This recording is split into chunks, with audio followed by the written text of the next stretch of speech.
Nah, dari pemberitaan di sini saya cukup terkaget-kaget ya. Kalau kita ketahui pada waktu lalu memang Hasto Kristianto di sini selaku Sekjen PDIP yaitu diminta menjadi saksi oleh KPK terkait Harun Masiku di situ.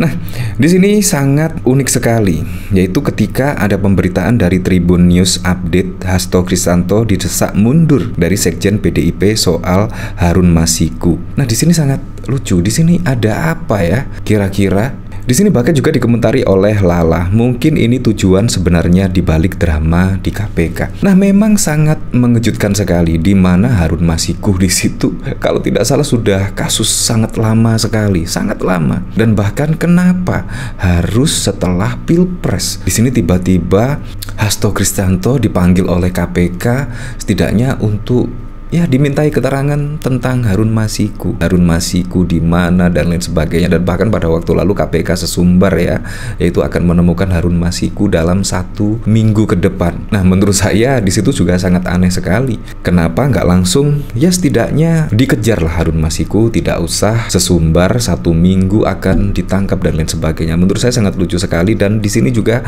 kasus yang sudah sangat lama sekali.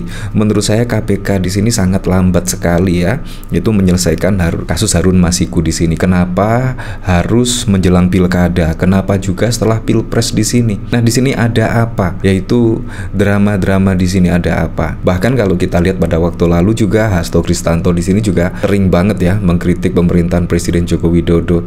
Ya memang bukan hanya Pak Hasto Kristianto saja yang mengkritik, tetapi juga bahkan banyak masyarakat Indonesia yang mengkritik dari manuver-manuver politik, dari semrawut UKT lah, dinamika hukum yang terjadi dan lain sebagainya. Banyak kritikan, termasuk juga dari Sekjen PDI Perjuangan di sini.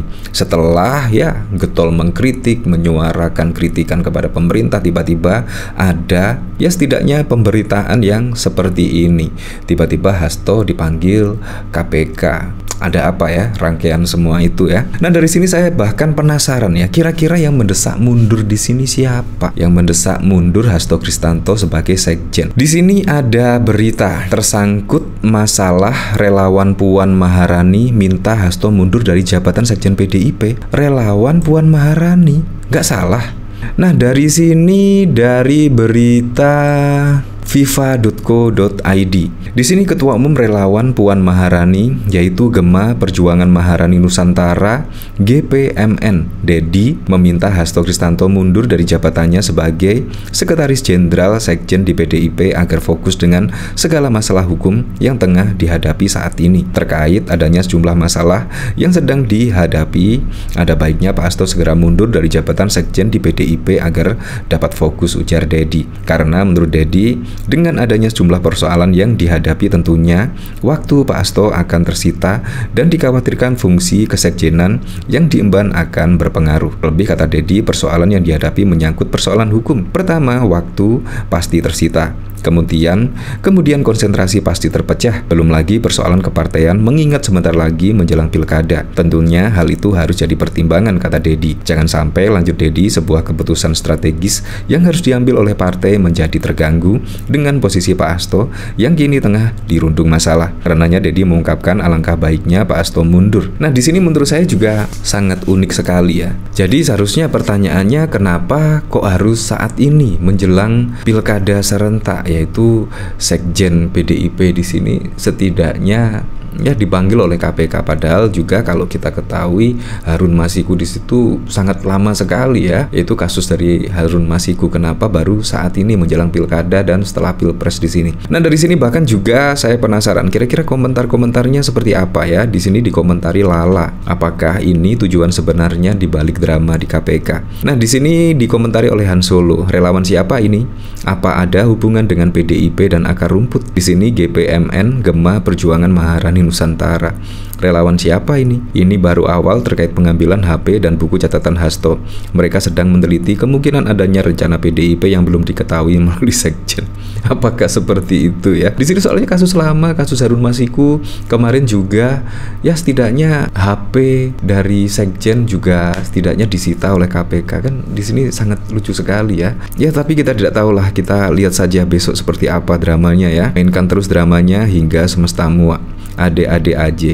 relawan opo maneh iki ya. Di sini ternyata dari relawan Gema Perjuangan Maharani Nusantara.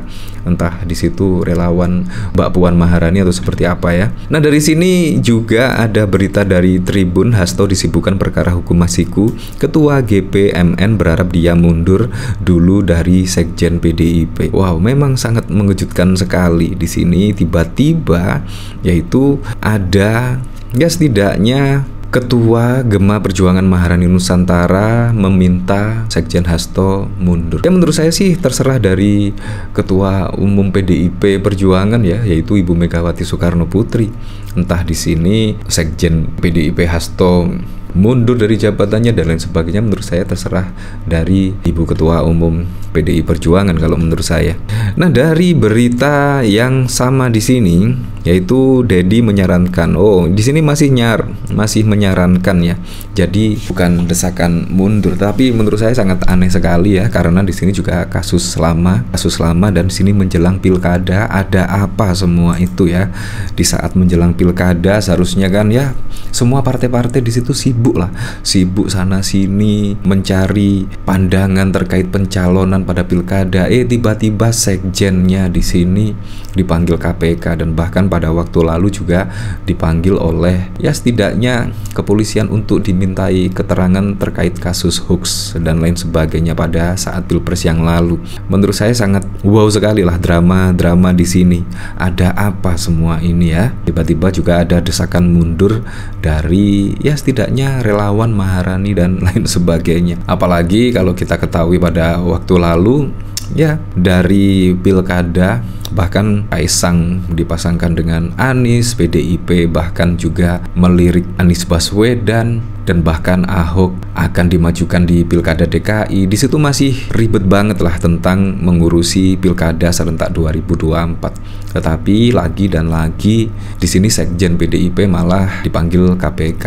Saya jadi inget kata-kata Andi Wijayanto pada waktu lalu ya, yaitu PDIP akan turun suaranya pada Pileg 2024 dan bahkan juga suara PSI akan masuk parlemen dan Pak Prabowo Gibran menjadi presiden.